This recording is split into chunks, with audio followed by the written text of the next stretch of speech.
Jude Bellingham est officiellement un joueur du Real Madrid, mais le mercato de la Maison Blanche ne va pas s'arrêter là. Toutes les dernières infos sur le mercato du Real, c'est dans la revue de presse de Real France. C'est parti.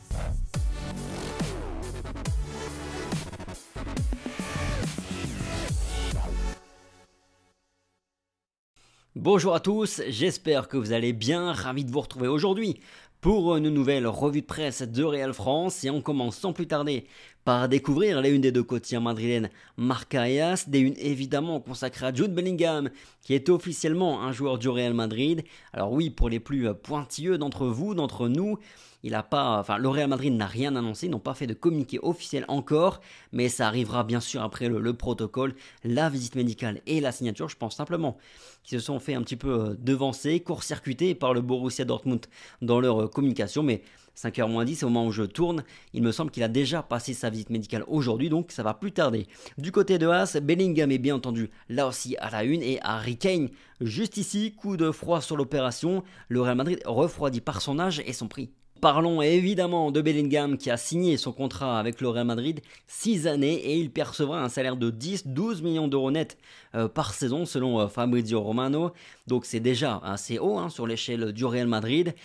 103 millions d'euros comme prix de transfert et jusqu'à quasiment 31 millions d'euros sous la forme de bonus, des chiffres annoncés directement par Dortmund, donc incontestables. Bellingham qui devient au passage le second transfert le plus cher de l'histoire du Real Madrid après Eden Hazard retenu à 115 millions d'euros par Marca et par le quotidien AS.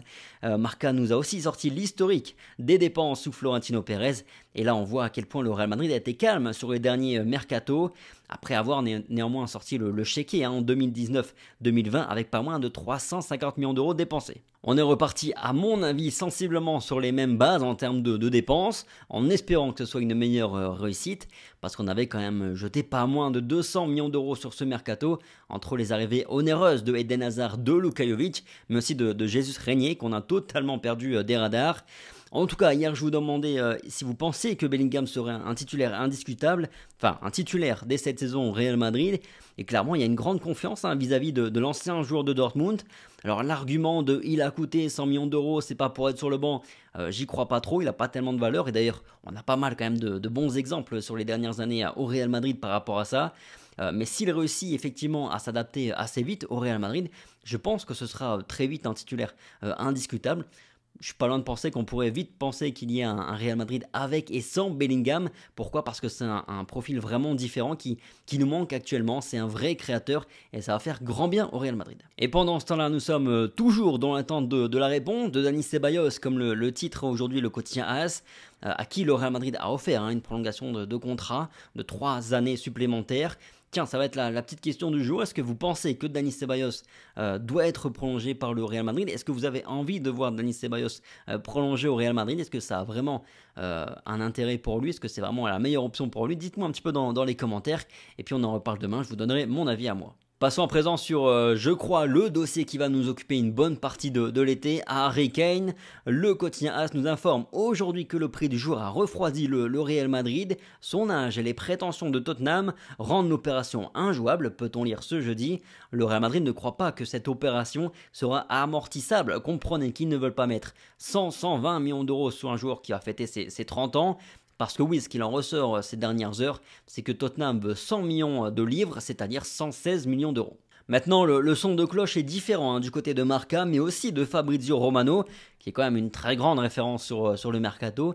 Le journaliste italien a confirmé qu'il était la priorité absolue du Real Madrid pour cet été, tout en sachant que l'opération ne sera évidemment pas simple. José Félix Diaz de Marca confirme aussi et ajoute que le Real Madrid espère conclure ce dossier pour environ 80 millions d'euros cet été, mais bien entendu, il va falloir s'armer de patience. Encore une fois, Harry Kane va avoir 30 ans cet été. C'est sans doute, assurément, sa dernière grande opportunité pour jouer pour un club comme le Real Madrid. Il ne lui reste plus qu'une seule année de contrat. Et puis Marca nous dit aussi que Tottenham a besoin de vendre, a besoin de finances. Alors soyons patients tout simplement. À part ça, Fabrizio Romano a confirmé le fait que le Real Madrid avait pris ses distances au sujet de Kai Havertz parce que Chelsea demande 60 millions d'euros plus des bonus et le club, le Real Madrid, estime ça beaucoup trop cher. Rossellou est toujours l'option numéro 1 pour remplacer Mariano Diaz, mais le nom de Rodrigo Moreno circule également depuis 48 heures ici à Madrid. Je préférais Rossellou pour ma part. On a Alphonso Davies aussi qui a mis un petit coup de froid là sur les rumeurs qui l'entourent ces dernières heures en rappelant qu'il était focus sur le Bayern Munich et qu'il lui restait 2 années de contrat avec le club allemand. Hier j'ai dit une seule année donc je me suis trompé. Et puis s'agissant de Lucas Vazquez, il y a eu un intérêt de la part de la Juve ces dernières 48 heures. Di Marzio a même dit que le Real Madrid, le club italien était prêt à mettre 6-8 millions d'euros pour arracher le joueur espagnol au Real Madrid, mais l'Espagnol Lucas Vazquez n'a pas l'intention de quitter le Real Madrid cet été. Pareil, j'ai vu passer des tweets sur Twitter avec un possible départ de Luka Modric en Arabie Saoudite. Ça aussi c'est totalement faux. Et c'est parce que sa prolongation avec le Real Madrid est déjà actée. Il va rempiler pour une année supplémentaire, ça c'est sûr et certain. Pour conclure, je vous laisse avec une photo de ce qui sera a priori le nouveau maillot du Real Madrid domicile pour la prochaine saison. Et je le trouve vraiment plutôt pas mal. Sur ce, c'était la revue de presse de Real France. Merci pour votre fidélité, le petit like, le petit partage, le petit commentaire. Répondez à la question du jour par rapport à Dani Ceballos.